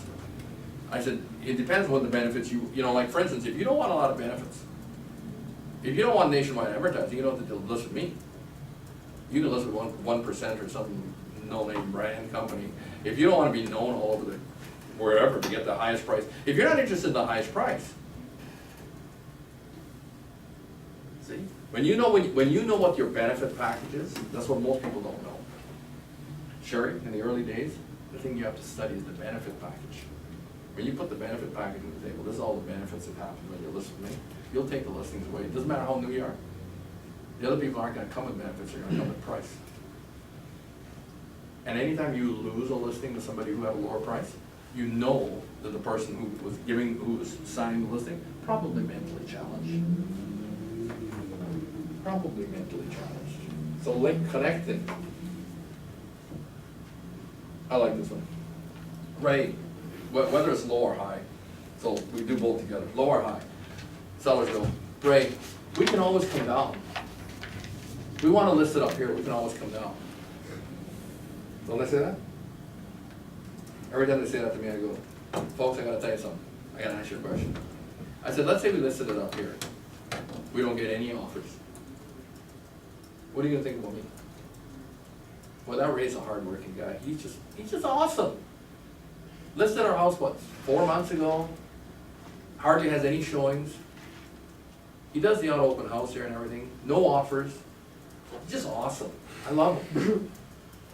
Is that how you will describe me? I said, how about this? Well, Ray, don't we need room to negotiate? Oh, there's another one. Ray, don't you need room to negotiate? I said, I don't need any room. I said, let's price it at market value. I said, here's what will happen. We're gonna get lowball offers. Below, anything below the asking is lowball. It's low. I said, so I bring you low, if I brought you lowball offers every day in, day out, here's another one, Chris. Below the list price. What are you gonna tell your friends on Friday night when you go for a beer? I can't believe that, Ray. Brought me 5 offers this week. We couldn't get anything together. But Ray says he's probably gonna bring me 5 more next week. I love that guy. I love him. He's unbelievable. He's out there working every day trying to sell my home. Which is more likely to happen? I go, see what you're saying? I said, so I don't need any room. Ray needs no room. I'm happy to tell those buyers, go jump in the lake, go to the cliff and jump off. This is my seller's price. When you get to it, let me know. In the meantime, go just jump off into the lake. And they go, okay. I don't need any room. Need no room. And if I don't have any room to negotiate, I probably have the sharpest price on the block. Am I gonna get offers all day long? See, remember I told you earlier on, you gotta be creative, use your creativity. So, it depends on who you're representing. Never put all your cards on the table depending on who you're representing, because you might have another key issue to introduce. You might be a new player in the negotiation. See, all of it, like if we don't get this deal together tonight, you might say to the buyers, who knows? Tomorrow we might have the joy of negotiating and get somebody else. Like, we don't have to get these signatures tonight. Oh, this is a great one. We get the deal put together. I phoned this realtor. She was in my office. I phoned her up and I said, Cindy, I said, is that property on the lake still available? She goes, no, I sold it. We just sold it. This is like on a Saturday. I said, really? Well, yeah. So I said, so see, I had a buyer who wanted the property. So when I phone the listing agent up, I don't know who they are, and they say, yeah, I've sold it. That means something to me, and I'm not sure if we're speaking the same language. I said, Cindy, what are you saying here? I said, you're telling me you got an offer that's all accepted and the subjects are off and it's firm and it's at the lawyers, right? Is that what you're telling me? Well, no. She said, we've been negotiating on it for 2 weeks, and I finally got everybody together, and we're meeting on Monday to sign the papers. I said, Cindy, let me help you here. I said, let me help you out here. She worked in my office. And, but there was somebody else who was the manager, all it is, I sell real estate, so I can't manage the office. So I said, phone the manager. I said, Cindy, phone the manager. This wasn't in this town, it was someplace else. I said, phone the manager and tell him what you just told me. And I said, and you tell him that Ray is writing an offer as we speak and wants to present it. And save your license.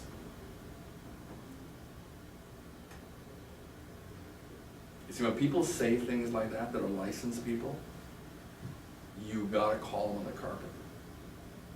I called her on the carpet, I said, you'll lose your license over this. If this goes to council, you will lose. You will lose. They'll strip that license away so quick. To tell someone, don't tell me you've got the place sold. And don't let them tell you that. You mean you got an offer? Without subjects? It's at the lawyers? Is that what you're telling me? Make a long story short. She had everything together, right? But they were, it's the weekend. It was the weekend, somebody was going to the lake, and there was a party, and it was this, and we're gonna meet Monday, it's more convenient to meet Monday and get it all signed up, right? And I phoned. We did meet Monday. We did meet Monday, the seller, the listing agent, and me. When the other agent heard I was coming in person, they sent their offer. They delivered their offer to be signed by the seller, which they had agreed on the phone. But now we have another offer. And she didn't come to the meeting. And I'm there to walk away with the signatures. I walked away with the signature. She hates me to this day. The other realtor was buying the house for herself. She was buying it for herself to live in. So she has no love for me whatsoever because I sold that house. The guy sold it, still lives in the house. The value of the house is probably at least 3, if not 4 times what I sold it to him for. It's lakefront property, beautiful property. So another person can always appear, don't be pulling this lazy crap. You wanna earn the big bucks? See, okay, in real estate we have a reputation, we earn the big bucks. You wanna earn the big bucks? You need to be big, number 1. Number 2, you have to work. Don't get thinking you can be lazy and make the big bucks, and don't get thinking you can't be big. You gotta be big yourself. Because even if you're not big and you make the big bucks, you'll lose it all. It's seldom that income will exceed personal growth. So the number 1 job is to grow.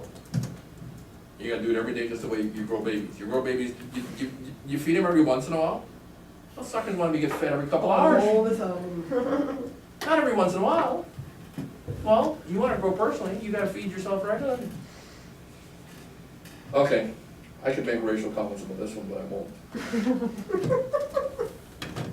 I'll just leave that one alone. Nibbling. Okay. Here's a good one. This is a good one for all the new people. Just blame it on somebody else.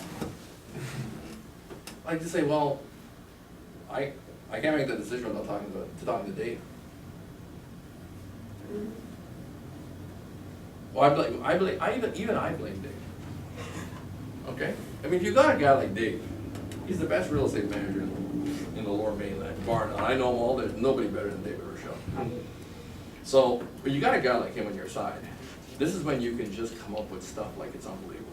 You come up with stuff like, well, folks, I can't price it at the price you're asking because we have to make reports to Dave on a regular basis. And Dave would rather us have the file full of offers that we didn't get accepted than have the file empty with no offers. So Dave doesn't need any room to negotiate. All he's concerned about is at the end of the day, if anything goes wrong, he said, look at all the offers we had. This is the track record of the project. It's a project. It's a project. Just think of it as a project. That's why we need timelines. If you get yourself in a real bind, it's a big enough deal, call me, I'll come put it together for you. If you can't think on your feet, or Dave will help you. And there's things that can't be negotiated. Now, you might think there's some things that can't be negotiated, but there are some things that can't be negotiated, but you see, you don't know, but there's things that can't be negotiated, so it depends on how you're doing this. I know realtors that have bought houses and bought the seller's dog. So don't go tell me the dog's not negotiable. Oh my goodness. See, I know people that have bought, they've done the deal and they got the dog thrown in. I did. See, they got the dog thrown in. He's already done one. Holy. See, but on the other hand, there's some things that are non-negotiable, so you can always stop the negotiation, you know, there's no way. That'll not happen. That, you know, her great grandmother gave that to her, who gave mother, and you know, that one's not going, right? Okay, this one I could also make comments about. This is usually professions. If you're dealing with engineers, if you're dealing with technical people, they just want always another piece of paper. It's got nothing to do with the price of tea and China, but they want another diagram, another schematic, another floor plan. They want a three-dimensional view. You know what I'm saying? They always want something else, some more information. We covered padding already, but it's a good refresher. You know, throw a whole bunch of stuff in there, but we don't have to have it. We can concede it. So, matter of fact, you see, sometimes you can pad the offer by not actually having something in there. So for instance, a padded offer is an offer where you say, like when I did that deal at the house on the lake, I showed up with my contract signed, with no, subject to an inspection, no financing, full price. Because I knew they'd be negotiating. What were they negotiating on? Closing dates? No. I didn't know what the other realtor had, but I know one thing for a fact. She told me they've been putting together for 2 weeks. What the heck were they negotiating on? Tell me, one thing. Price. Price. Mm-hmm. So I start right off with full price. I have my dates all blank. I've done this lots of times. That's padding the offer. Padding, you think I've got stuff in there. Yeah, what I had in there was nothing. I come up with the dates blank. And then, gosh, the way you say it, I slip it across to the seller. I said, Mrs. Seller, I said, you know what my buyer said to me? He says, Ray, he says, I like the property, but I don't want to inconvenience the people. Was she feeling inconvenience over the 2 weeks of dealing with the other person? Absolutely. I said, my buyer said to me, Ray, don't put these people under any pressure. Let them pick the dates. Once I told her that, we had to deal with them. You put anything you want. Because there's nothing, you see, there's certain things that everybody wants in life. Every seller wants the house sold today. Don't they? And they can pick, we don't have to move till the end of July. End of September. When I bought the house for my wife that she lived in, it's my wife's house, but I did the negotiating with Randy. I left the dates blank.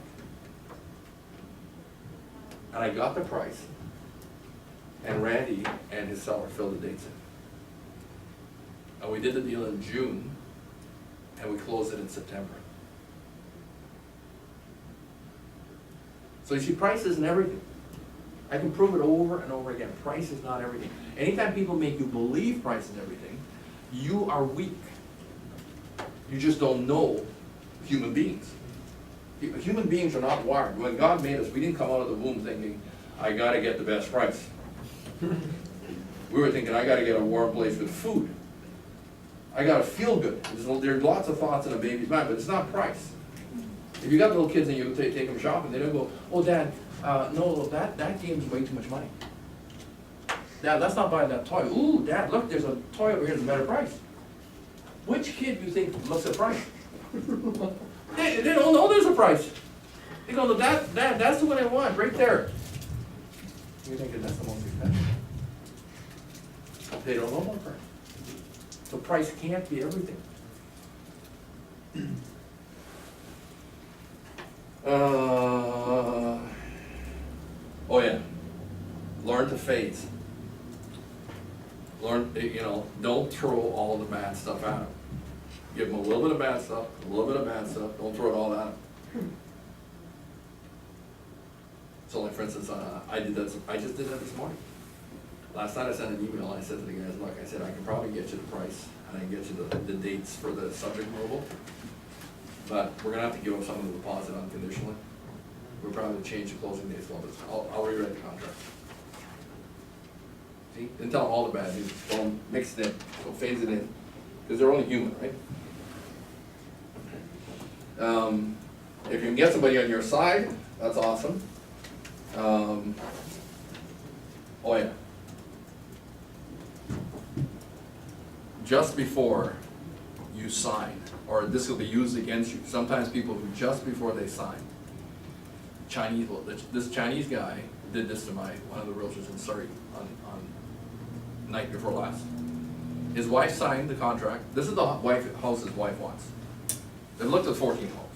I mean, I think they found the house, right? They got number 2. The wife signs all the documents, everything. And he takes the pen and he does this. He goes, before I sign.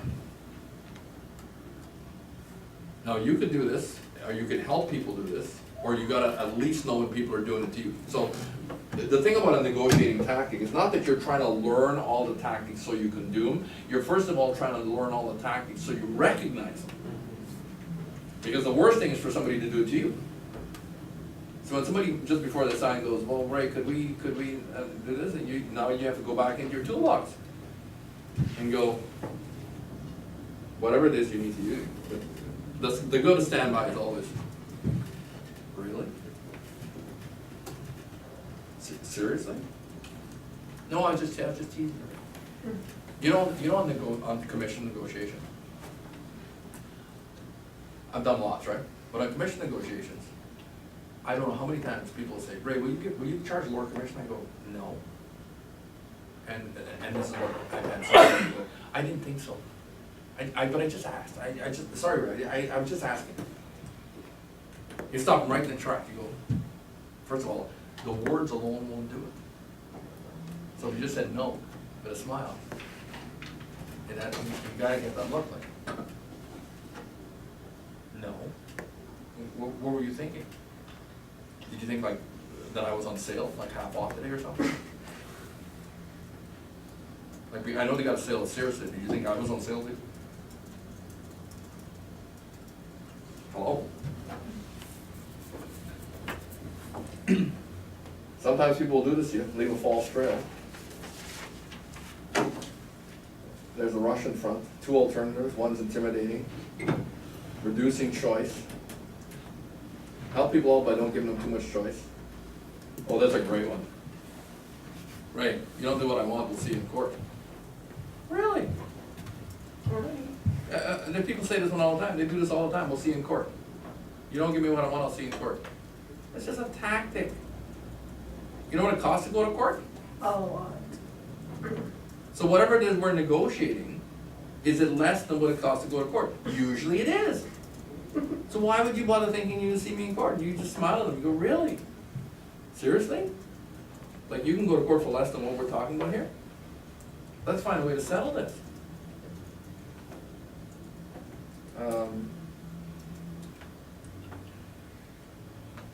You know, people, these are threatening types of negotiations. We've talked about this slicing thing, you know, breaking things down into smaller pieces. And I thought we'd get to it. We're almost there. Let me just fly along here. Oh yeah, take it or leave it. Right, either take this thing or we're walking away. Really? Okay, well, you know, I'll convey that information to the people. It's just a negotiating tactic. Undiscussable. These are things that we can never ever discuss, really. Threaten extreme actions. Remember my widows and orphans? So I can help you here. You're gonna have trouble if you don't support widows and orphans. So if you aren't supporting widows and orphans, you're not gonna be able to pull that one off.